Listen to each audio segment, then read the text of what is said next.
genn gonek taalibe goog dañ koo yakkataan yegg ci kawam yëf ya ma nga xewee fële nga xamante ne ji moo di tëngee ci leneen lu xewoon ca Malika te ñu koy waxtaanee jamono ji mu di benn waaye bu ñu ne dafa faat jabaram jëf joojee merlo comité de lutte contre les violences faites aux femmes di kuréel gi sampe ci réew mi ngir di xeex mitital ak xorñooñal gi ñi def jigéen ñi.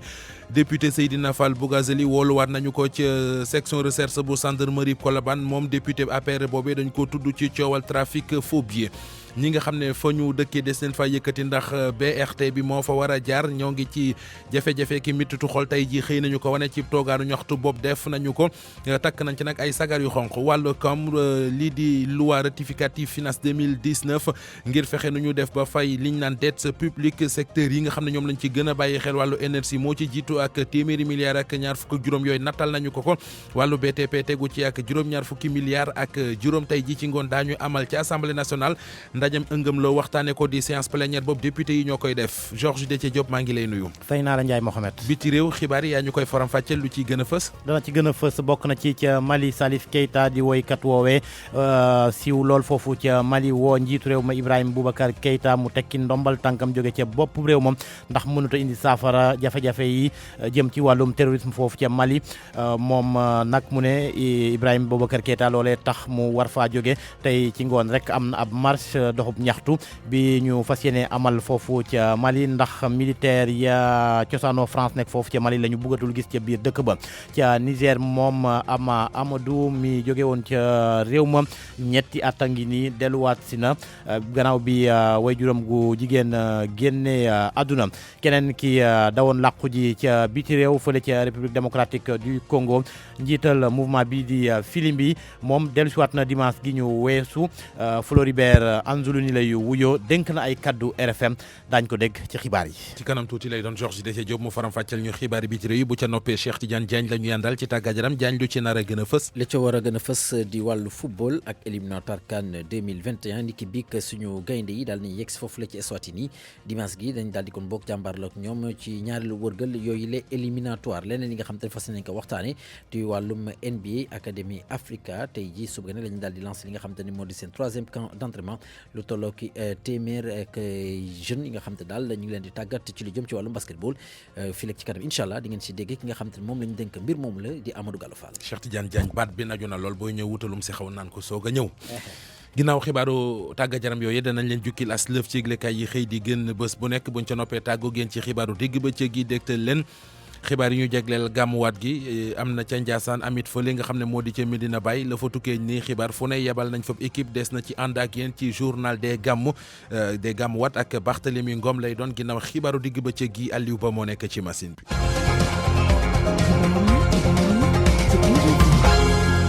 Mamadou Mohamed Ndiaye. ci kàddu gi mbokki nuyu leen rafetlu ànd beeg rajo Futur Média ni ñu ko junjee woon ci bopp bi rek la ñuy duggee ak yéen ci yàkkali gi dooree xibaaru digg ba ca géek ñaawte fu am fële ca quartier cité Gabon ma nga ca diwaanu Tëngéej benn taalibe moom la fa benn waay yàkkataan maanaam dafa yegg ci kawam mi ngi ko dugal ci bâtiment bu ñuy tabax te yeggul def ko jëf ju ñaaw jooje police dugg na ci ñu teewlu kàddu yi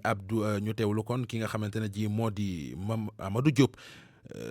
indi nay témoignage ci yëf yi ñu déglu ko ci kàddu yi Abdou Diouf Diagne. ngi xewee fi nga xamante ne nii moo di cité Gabon ci Tëngéej soriwul dara route nationale bi nga xamante ne moo di arrêt juuti ba donc fii nag benn xale lañ fi fekk man mii maa ko fi fekk mu génn ci benn bâtiment di jooy yu metti ma ne ko lan ngay jooy parce que dama gis ne bâtiment bi mu génnee kenn dëkku fa kër gu ñu tabax te paregul la mu ne ma benn waaye bu nekk ci biir moo ma doon tëddee donc affaire bi jaaxal ma wàcc oto bi immédiatement fekk benn waaye ngi dox ma ne ko grand wiiril ne gaaw waa ji day sàcc parce que sàcc laa ko wax parce que pour mu bañ a rëcc la donc immédiatement waa ji koj ko man ma wiiri si beneen côté bi rek ma gis benn waaye bu sol yëre bu jaune di daw dugg ci beneen kër tëpp pour dem route nationale ba daanu na ñetti yoon ci biir bâtiment bi finalement mujj nañ ko jàpp donc waa jaa ngi nii nag boo xoolee war na am ci lu tolloog 27 à 30 ans donc woo nañ police actuellement nag police mu ngi nii sur les lieux pour jëm koo jàpp yóbbu.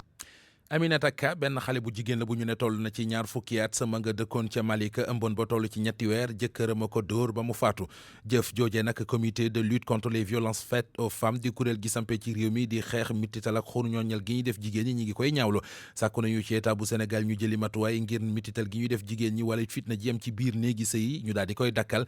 teewlu kàdduy Penda Seck Diouf de kenn ci kilifa yi comité boobee ci micro Mohamed Ali Mouba. ngeen le comité de lutte contre les violences faites aux femmes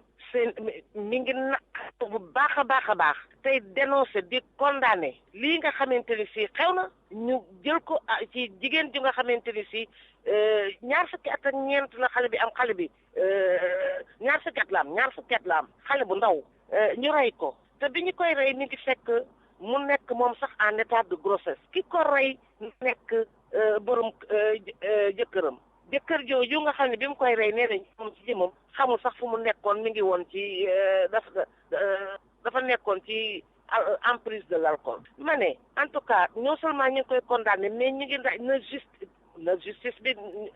na tegu bu baax a baax la loi 99/05 du 29 janvier 99 dafa ne mi ngi sanctionné fortement bépp violence bu nga xamante ni si dafa nekk ci biir kër gi ci rawatina nag ci ñaari ñi nga xamante ni si soxna jëkkër ji ak jabar ji foofu dañu ne amul sax circonstance atténuante des circonstances aggravantes lañ fa teg quand la violence se passe comme ça donc ñu ngi koy naqarlu di ko teg te nag ne comme waa ji moom mi ngi fi mu ne nii ñeñ kii nañ ko justice moom na ci taxaw moom bu baax a baax faate gi mu di criminalité nemmeeku ñu ne mi ngi gën di jéggi dayoo ci mim réew rawatina ci barab yi nga xamante ne ji ñaare ña fa dëkke seen loxo jotul seen ginnaaw loole ñu koy faral demee ko jafe ne ñu xëy bés te dégguñu nit ku ñu faat wala kuñ doon jéem a faat na loolee lu koy sabab ñu bëri jàpp ne ndóol gi bokk na ci ñu ànd ak soxna Nafissatou Sylla ci bile taxaw seetlu. di sàkku di agressé ay coow ci biir waaye dencante ak yeneeni xeetu rey di yu bëri ci yenn bërëb yoo xamante ne nag dëkkuwaay yi demeewul noonu ñu ko naan milieu défavorisé ñu jàpp ni nag taux de criminalité bi maanaam jëf yu boni day gën di yéeg te li koy waral bëri na bu ñu sukkandikoo ci suñu sociologue bi Awa Diop. foo dem da nga ko fay fekk mais peut-être bu ñu ñëwee ci banlieue bi li ciy def wuute bi mooy banlieue bi peut-être dafa am ay mbir yoo xam ne dafa lay gën a fësee maanaam lu ñuy wax wàllum condition de vie yi nga xam ne taxu koo demee noonu dañuy gis ni tamit souvent ñàkk gi peut-être fa lay gën a fësee donte sax ñàkk mën nañ ko gis fépp mais foofu lay gën a fësee des fois. mu doon ab cercle vicieux mu mën a jur nag ci kaa yu bëri ab bunt boo xamante ne day gën di suuxat lii di mbon meek ñaawteef yi. et que aussi pauvreté bi dañ koy jàpp comme loo xam ni dafa nekk bunt boo xam day tijji yeneen bunt yu bëri parce que pauvreté moom bu xasee ba installé wu mën na sax quelquefois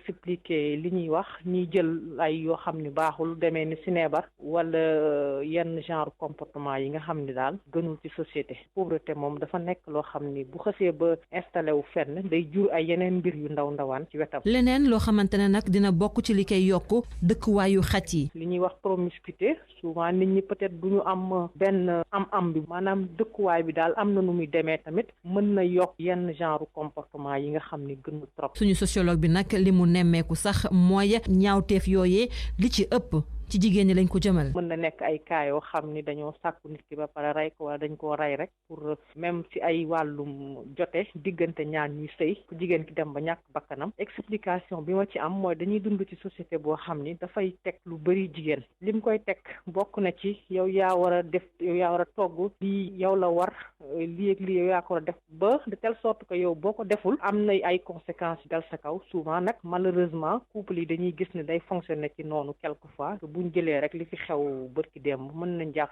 sukkandiku ko ci cas boobu. ak lum ci mënti doona gis nañu ni sécurité de proximité te ab kaaraange gu doy mën naa bokk ci yi nga xamante ne mooy gën di tax mbon beek ñaawte fi di gën di yokku ci zone yooyee ñuy wax ay zone défavorisée.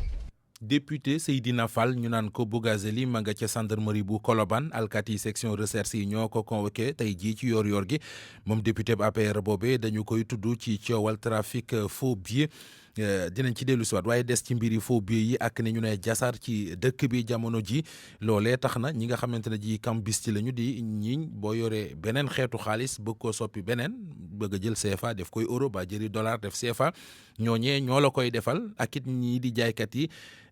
faux billets yi ñuy dégg ci réew mi tax na jamono ji ku ci nekk yaa ngi jël say matuwaay nu nekk nag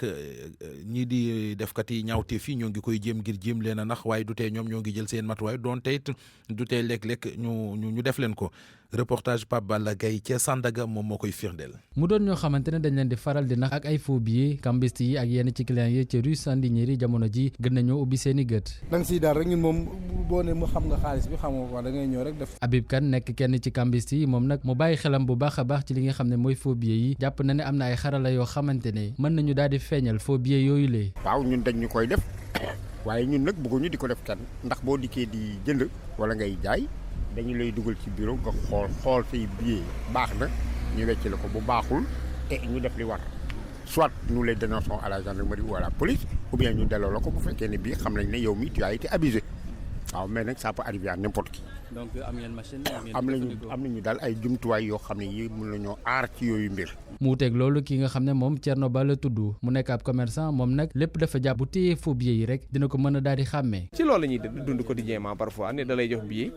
bu fekkee man la bu ma ko téyee danaa xam ne lii faux billet danaa ne sawaay lii faux billet bu fekkee xam naa la dama la koy delloo bu ma la xamul dama koy téye boo expliqué man la bu la neexee dañuy dem ba gendarmerie ba mais dama la delloo billet boo xam ne faux la ma bind ci faux. moom Mamadou Thiam ñu dajeeg moom daal di koy laaj ci mbirum faux billets yi muy xamle ne nag risqué na loolu mu daal di wecceeku ci mbedd yi donte nag mënoon na ko def ci banque yi waaye yàkkamte moo tax mu def lu ni mel. bu naree dem banque da ngay perte toute la journée xam nga pour def ay échange moom da ngay préféré ñëw fii ñu def la échange ñoom ñu lekk si 2000 wala 3000 moo nga dem quoi. buñ la dugalee les faux billets tamit. nga jëlaat sa sens la. jamono ji nga xam ne ñoom nag xamuñu nu ñuy def ak faux billets banque yi lée ñoom ñi ñu dajal li ñuy ñaan mooy kilifa yi daal di taxaw temm gën a yokk kaaraange gi su ko defee mu doon loo xam ne du bari ci marché Sénégal gi lée. Pape Balla Gueye wutali diwaanu Casamance ak pexe yi ñuy teg ngir fa ñu suuli mine ñu daal di koy dindi mu di processus de déminage ma ngay wéy ba léegi ña nga woon ca département bu Goudomp foofee nga xamante ne ji dañu njoxtu ne daal gaaña su ruur nañu fa ay ndell ñu seet nu ñu ko fa dindee naka noonu ci diwaanu Sédhiou di barab yoo xam ne askan wi ñàkk ko wóolu tax na ñu buub seen i kaake jóge fa ndax wóoruñu di dëkkaale ak ay mine ci kaw loolee centre national d'action anti mine bi ci Sénégal fas na yéene def kéemtalaay kàttanam bar ci nag ngir fu mine suule ñu sulli ko ngir askan wi nga xamante ne ñoo dawee woon seen dëkkuwaay man faa delluwaat mën a dëkk kon ci jàmm dégg nañ ci leerali Max Kiliki Kamfani xibaaru digg bëccëg gi ci rajo Futur Média 13h13. ak RFM kumpa jeex na. BRT di bus rapide transit fi mu war a jaar ña fa dëkkoon te ñu jëlee leen fa tey jii la ñu gën a mer li koy firndeel moo di toogaanu ñaxtu bopp amal nañu ko sànq ngir di ñaawlu ndàmpaay lu ñu leen jox ci seen gis-gis du ndàmpaayal dara mënut a faj seeni jafe-jafe ñu teewlu kàddu yi ki yore seen kàddu ca toogaanu ñaxtu ba Amidou Balay wuyoo. projet boo xam ne ñun coût bi mu ngi 300 milliards de francs CFA ñu ñëw fi indemnisation yi nga xamante ne ñoom ñoo nekk ci victime yi ñu leen di jox ay 250 000 ay 200 000 ay 150 000 ñu jox ay kuy jaay taabu kii ngooñ ñu jox la 300 000 ku yore magasin boo xamante ne yaa ngi yor ay employé 15 wala 20 employés ñu propose la ay 250 000 loolu d'accorduñ ci affaire bi tegul si yoon nañ jeex seetaat affaire bi jaaraat yoon dañuy alerter kilifa yi xamal leen ne ñun ay citoyen lañ lépp loo xamante ne waroon nañ ak état bi ñu ngi koy def ñu ngi fay suñu impôt fay suñu OVP occupation voie publique lépp ñu ngi koy def chaque weer chaque année dañuy fay suñu impôt ba pare ñu taxaw fii war a defar tali bi gaa d'accord nañ intérêt Sénégal la loo xam ne day demale réew mi kanam ñun d'accord nañ ci mais bu fekkente ne na loolu dañ koy def nañu teg affaire bi ci yoon jaarale ko ci yoon ñi nga xamante ne ñoom ñoo ci impacté wu ci problème bi ñu teg affaire bi ci yoon parce que xam nañ ne xaalis bi génn na dañ leen war a fay ñu fay leen loo xamante ne noonu la yoon bi santaane noonu la ko yoon buggee ñu doxalee ko noonu pas ñu jaay affaire nit ñi doole ñëw imposé la du paree du ñuy kii nii ñaari at ñu ngi nekk fii di waxaale naan ay recensement laaj ay détails yoo xamante ne ba pare signé loola ba pare ñëw fii nga dem ñu woo la bureau devant préfet ak ñiin Azirut ak yooyu noonu ñu naan la noonu léegi yow bâche bi rek lañ lay fay bâche boo xamante ne 250 000 la buntu kër bi du laal sa magasin loolu mënul téeméeri milliards ak ñaar fukk ak juróom la nguurug Sénégal fas yéene dugal ci wàllum énergie ak juróom-ñaar fukki milliards ak juróom yeneen yoo xam ne reliquat lay doon jëm ci bâtiment yeeg travaux publics yi liñ ci jublu bokk na ci bor mu di dette publique bi nga xamante ne ji état bu Sénégal daf ko amee diggam ak Sénélec waaye entreprise BTP yi liggéey yu gën a mag ci projet public yi lu ci mel ne PUDC Promoville ak Puma ñu seet nu ñu ko lijjante loolee mooy li ñu tënk ci ñaareelu loi finance rectificative 2019 bi nga xamante na ji jébbal nañu ko député yi ñu war cee càmbar sëgg ci plénière tey jii ci ngoon gi Mamadou Amar Ndione. ñeenti junni milliards ak lu topp ci sunuy koppar dépenses yeeg recettes yëpp moom la ñu tënk ci projet de loi de finances rectificative muy ñaareel bi ci atum 2019 gouvernement bi nag génn ci poosam lu toll ci téeméeri milliards ak ñaar fukk ak juróom muy ay ressources budgétaires yoo xam ne ci wàllu énergie lañ koy dugal société nationale d'électricité bu Sénégal daañu dugal ci keesam lu toll ci téeméeri milliards loolu nag di bor boo xam ne diggante 2017 ak 2018 la ko nguur gi ameloon ndax Sénélec bokk na ci li ko indiloon jafe-jafe ci koppar njëgu courant bi nga xam ne gouvernement bi da ko bloqué woon boole ci tamit yokkute ci baril pétrole bi ci àdduna bi nguur gi tamit jóg ngir rembourser yenn ci ay prêts financés ci wàllu exploitation wàllu maintenance ak topp gi ñuy topp càmbar tamit lépp lu jëm ci autoroute à péage Ila Touba AIBD Mbour AIBD Thiès projet seconde loi de finances rectificative bi atum 2019 bi ci biir def nañu ci reliquat bu toll ci juróom-ñaar fukki milliards ak juróom ci sunuy koppar yoo xam ne entreprise yi yëngatu ci wàllu BTP lañ ko jagleel bokk na ci tamit yenn ci ay yeneen xeetu opération koppar yooyu tamit dana tax gouvernement bi fay bor yi mu amel ci ay société yoo xam ne bokk nañu ci réalisation ci ay projets yu mag LFR bi nag lim na ci PUDC di programme d'urgence développement communautaire Promoville ak tamit Puma bi nga xam ne ñu ngi ko jagleel dëkk yi nga xam ne ñoo nekk ci frontière bu Sénégal bu ñu seetloo LFR 1 bi ak LFR 2 bi liñ ci mën a ràññee daal mooy am na yokkute ci LFR 2 bi bu toll ci téeméeri milliards ak ñeent ak lu topp. LFR loi finance rectificative. Université Gaston Berger bu Ndar fas yéene lëkkaloo ak waa PIDI organisation africaine de la propriété intellectuelle la ñu jublu moo di léegi bépp gëstukat ba ab jàngalekat looy xeltu muy jóge ci yow ñu seet nu ñu ca waggare maanaam protéger ko leerali Mouhamed Nabi Silla. Université Gaston Berger de Saint-Louis jël li nga xamee ni aju na ci wàllu propriété intellectuelle ay chercheurs ak i jàngalekat kenn ku ne di wane mëninam ci gëstu ak yu bees yiy jógee ci xam-xam ak xarala. lu ni mel sax mën a indil koom Université Gaston Berger bu Ndar suñu dégloo kàddu yu jógee ci professeur Ousmane Kane bokk ci Académie nationale des sciences et techniques du Sénégal. L'UGB fait quand même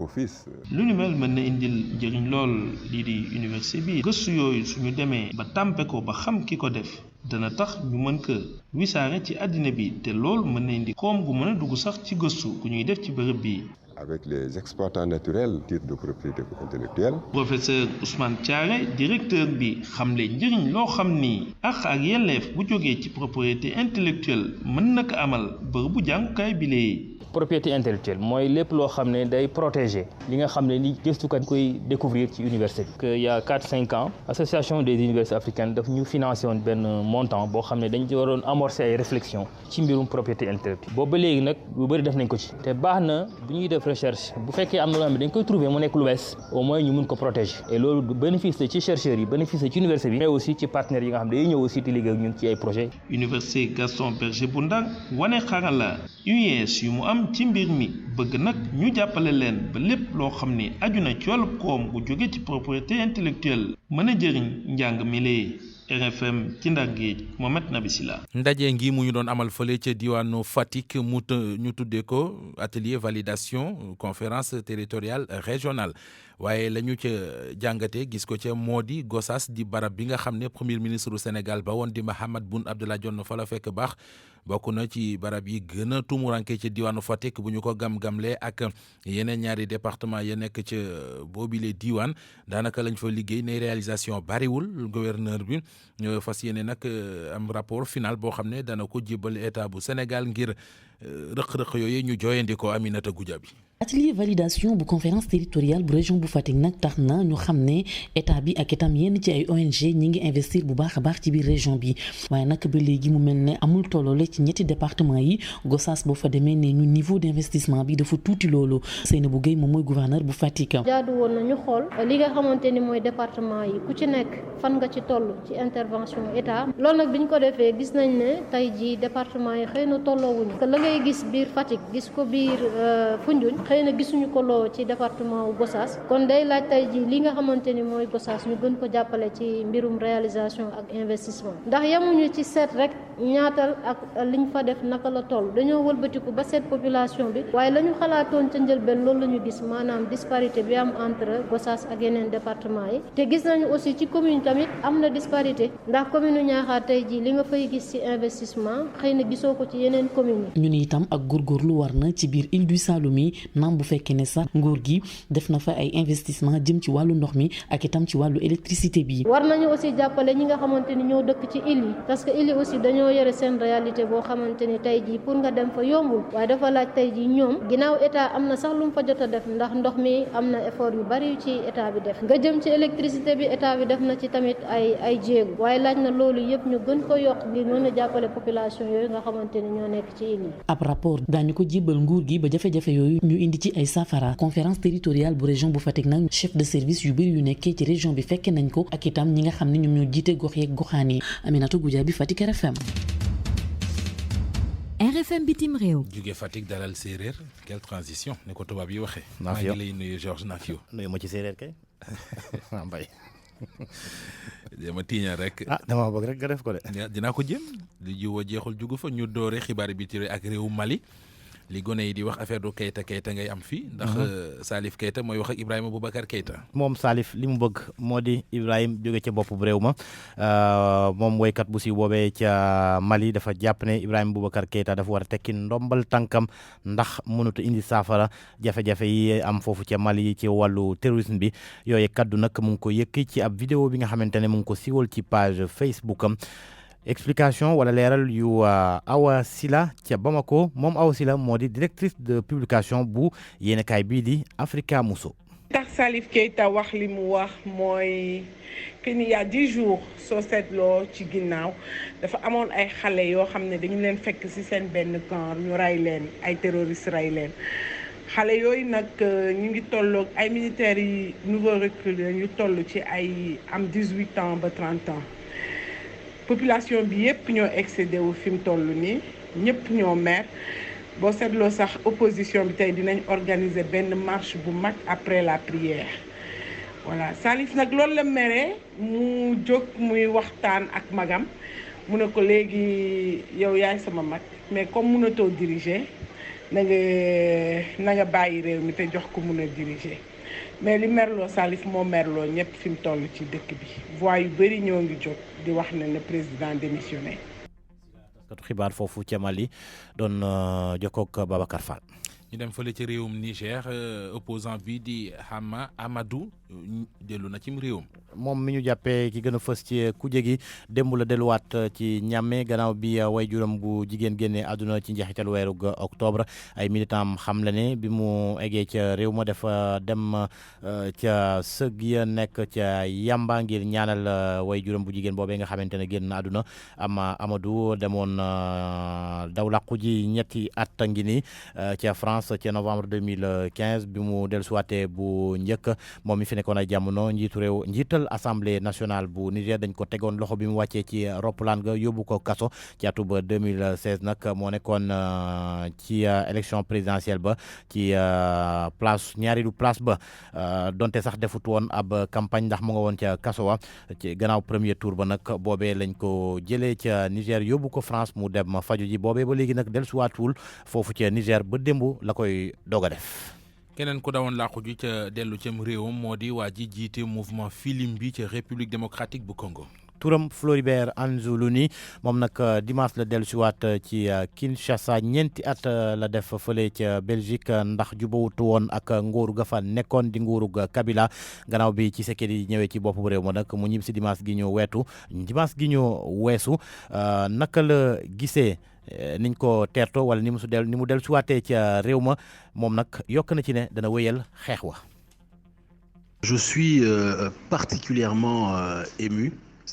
li ma gën a mën a jàpp daal mooy dama kontaan loolu dafa mel ne benn papa goo xamante ne dañu daal di foqati sa doom nga daal di dajewaat ak moom da ngay daal di kontaan daal di dem dajewaat ak ñi nga xamante ne ñoom ñooy say ay xarit say naataango sa mbokk askan week yu ni mel damay wéyal xeex ba foofee ca RDC changement yi nag daanaka bu ñu ko waxee dañ naan condition de vie yoo xam ne dañ ko war a daal di gën a mën a defaraat waaye daanaka li ci sensé bariwul ndax système ba tey ji li fi nekkoon moo fi nekk ba tey muy muy corruption bi antivaleur yeeg détournement ndax boo xoolee am na ci 15 millions de dollars yoo xamante ne détourné woon nañu ko am na fi ay preuves ay rapports yoo xam ne yoon def nañu ko criminel économique yi nag ak politique yi ba tey ji kenn waxul ci ñoom amul ay daan yoo xam ne teg nañu leen ko ndax ñu ngi nekk di dox seeni soxla mën nañu wax ne daanaka contrat public yi nga xam ne moom la ñu signé amul leen loo xam ne leer na lépp dafa lëndëm mu doon loo xamante ne nag lu ëlëm suñu xel la jamono ji nag li ma fas yéene taxawee mooy daal di wéyal sama xeex waaye lépp nag dañ koy def ci jàmm ak salaam lu ñu daal di yëkkati benn fitna.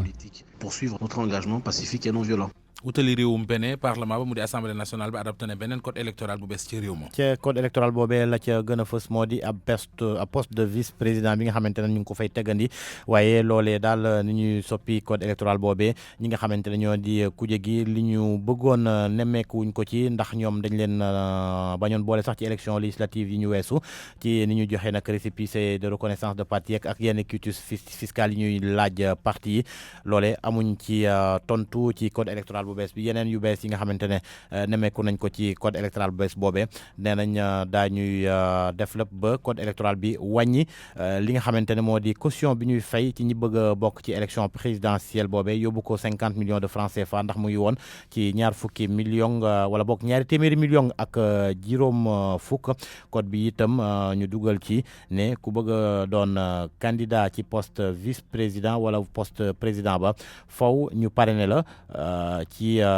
téeméer boo jël ci député yeeg maire yi fukk yi nangu ne mën nga bokk ci yooyee jongante jeexalee nag ak Nigéria Bénin ak Niger bi nga xamante ne ñoom fas yéene nañoo lëkkaloo ànd di def ay patrouille ngir xeex lépp lu jëm ci wàllu contrebande loolee nag gannaaw jafe-jafe yi nga xamante ne ñu ngi ko nemmeek woon bi ñu tëjee frontière bu Nigéria Umu Kalsum li ay jëwriñ yu bari ci ñett dëkk yi teewoon nañu ndaje bi ca CEDEAO bokk na ci tamit kii di commissaire commerce communauté ouest africaine di Marcelin Loiroux bokk na ci délégation bi toppoon ñetti ministres yi bene yi moom mile di ab inspecteur douane nekk na itamit chef service d'intervention rapide buñ sukkandikoo ci kàddu chef service bi am na ay jafe-jafe ci wàllum yoon ci wàllum technique bi itamit yoo xamante ne mën nañ koo dékku wante li leer te wóor mooy dinañ wut ay pexe ci nii mbaa ci nële ba léegi ci kàddu ki nga xam ne moo di chef service ba askanu Niger Bénin ak waa Nigéria ñun ñëpp ay mbokk lañu bu ñuy wax ci wàllum service immigration service renseignement ak wàllum armée bi gannaaw jafe-jafe ci diggante anglais yeeg français yi ñii di agent yi ci seen aada ak méthode la ñu mën a sukkandikoo ngir amal seen liggéey na mu waree buñ sukkandikoo ci jëwriñ ji yore wàllum affaires étrangères Nigéria di Geoffrey Onyema moom mi amul benn jaaxle ci wàllum yoon moom dafa jàpp ne volonté baa ngi ci ñetti boor yépp ba jàpp na ni dara mënta tax ba ñu tëj frontière yi. kon Mohamed. ayca Afaga. jaajëf Jokko Njal.